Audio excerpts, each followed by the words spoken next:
દર્શક મિત્રો, આજે ભાગવત કથામાં આપણે જાણીશું કે ભગવાનની ભક્તિ શું છે અને ભગવાન કહે છે એકો અહમ બહુશ્યામી, હું બધામાં છું અને બધા જ મારામાં છે.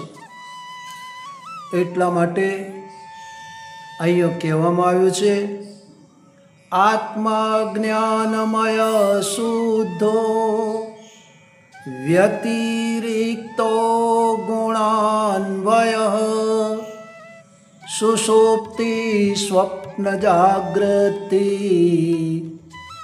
માયાવૃત્તિ ભિરેયતે.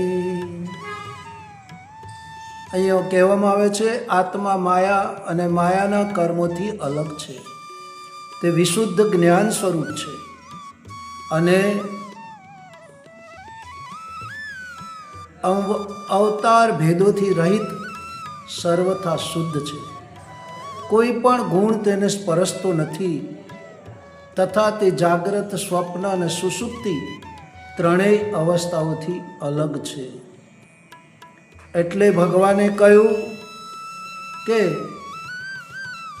એતદંતઃ સમામ્નાયો યોગ સાંખ્યમ મનીષિણામ ત્યાગઃ તપોદમઃ સત્યમ સમુદ્રાતાં ઇવાપગઃ.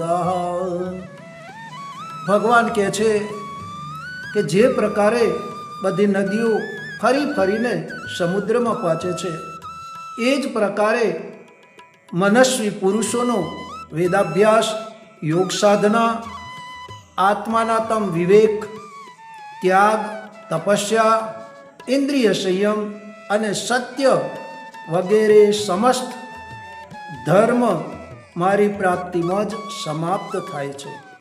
બધાનું સાચું ફળ છે મારો સાક્ષાત્કાર, કારણ કે તે બધા મનને નિરુદ્ધ કરીને મારી પાસે પહોંચે છે. અહીંયા જણાવે છે કે સાધન, કર્મકાંડ વગેરેને બધું માની લેવું જોઈએ નહીં. એ બધા જીવન લક્ષ્ય પ્રાપ્ત કરવાના સાધન માત્ર છે. શુદ્રતાનું મહાનતામાં પરિવર્તન જ આત્મા સાક્ષાત્કાર કે ઈશ્વર દર્શન છે. અહીંયા શ્રીમદ ભાગવતમાં 3ય અધ્યાયમાં ભગવાન જણાવે છે કે વ્રજવાસીઓની ભક્તિ ભાવના તથા ઉદ્ધવના જ્ઞાનનું આદાન પ્રદાન ઘણા દિવસો સુધી ચાલતું રહ્યું. આથી બંને પક્ષોને ખૂબ સંતોષ મળ્યો. ઉદ્ધવ ઘણા દિવસ વ્રજમાં રહ્યા. પછી એમણે નંદબાબા, યશોદા મૈયા તથા અન્ય વ્રજવાસીઓને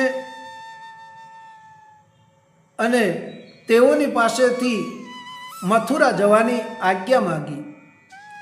બધાથી વિદાય લઈને તે રથ પર સવાર થયા.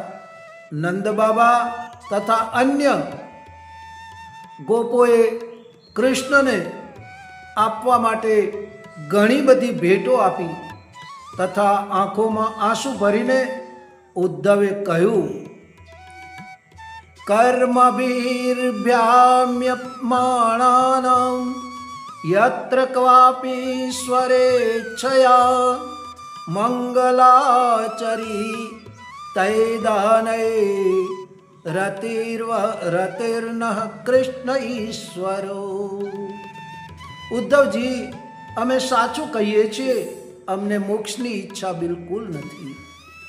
અમે ભગવાનની ઈચ્છાથી પોતાના કર્મો પ્રમાણે ભલે જે યોનિમાં જન્મ લેવા પડે ત્યાં અમે શુભ આચરણ, દાન કરીને અને એનું ફળ એ જ પામીએ કે અમારા પોતાના ઈશ્વર શ્રી કૃષ્ણમાં અમારી પ્રાપ્તિ થાય. સાચો પ્રેમ પ્રતિફળ નથી માગતો. ઈશ્વર પાસે પોતાના બુરા કર્મોની ક્ષમા નહીં, શ્રેષ્ઠ કર્મ કરવાની શક્તિ અને એમના ચરણોમાં પ્રેમ જ માગવો જોઈએ. સિદ્ધાંત જાણનારા બહાદુરીપૂર્વક પોતાના કર્મોનું ફળ ભોગવવા માટે તૈયાર રહે છે.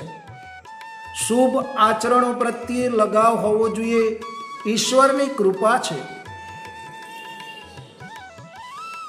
ઉદ્ધવ વ્રજવાસીઓના સ્નેહથી ખૂબ પ્રભાવિત થયા.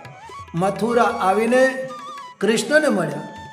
વ્રજવાસીઓની ભેટ એમણે કૃષ્ણને અર્પણ કરી તથા તેમનો સંદેશ કૃષ્ણને સંભળાવ્યો. શ્રી કૃષ્ણ તેમના સ્નેહ સદભાવનું સ્મરણ કરીને ગદગદ થઈ ગયા. એક દિવસ કૃષ્ણ પોતાના મોટા ભાઈ બલરામની સાથે અક્રૂરજીને ત્યાં પહોંચ્યા. અક્રૂરે તેમનું સુંદર આસન પર બેસાડી વિધિપૂર્વક તેમનું સ્વાગત કર્યું અને કહ્યું કે હે પ્રભુ, આ મોટા સૌભાગ્યની વાત છે કે કંસ પોતાના સાથીઓ સાથે માર્યો ગયો. એને મારીને તમે યદુવંશને સંકટથી ઉગારી લીધું તથા એને ઉન્નત અને સમૃદ્ધ કર્યું. તમે જગતના કલ્યાણને માટે આ સનાતન વેદ માર્ગ પ્રકટ કર્યો. જ્યારે જ્યારે પાખંડ માર્ગથી ચાલનારા દુષ્ટો દ્વારા ક્ષતિ પહોંચે છે, ત્યારે આપ શુદ્ધ તત્વમય શરણ ધારણ કરી અને દુષ્ટોનો સંહાર કરો છો. વેદ, જ્ઞાન અને ધર્મ મર્યાદાઓ લોક કલ્યાણને માટે પ્રગટ કરેલ છે. જન અકલ્યાણ ભગવાન સહન કરતા નથી. જે શરીરમાં તમોગુણનો પ્રભાવ હોય છે તે અનીતિ અનાચાર કરે છે. શુદ્ધ સતોગુણી શરીરનો ધર્મ સદા સત કાર્યપરાયણ રહેવાનો છે. આ રીતે પ્રેમપૂર્વક વાણી દ્વારા અક્રૂરે ભગવાન કૃષ્ણની સ્તુતિ કરી.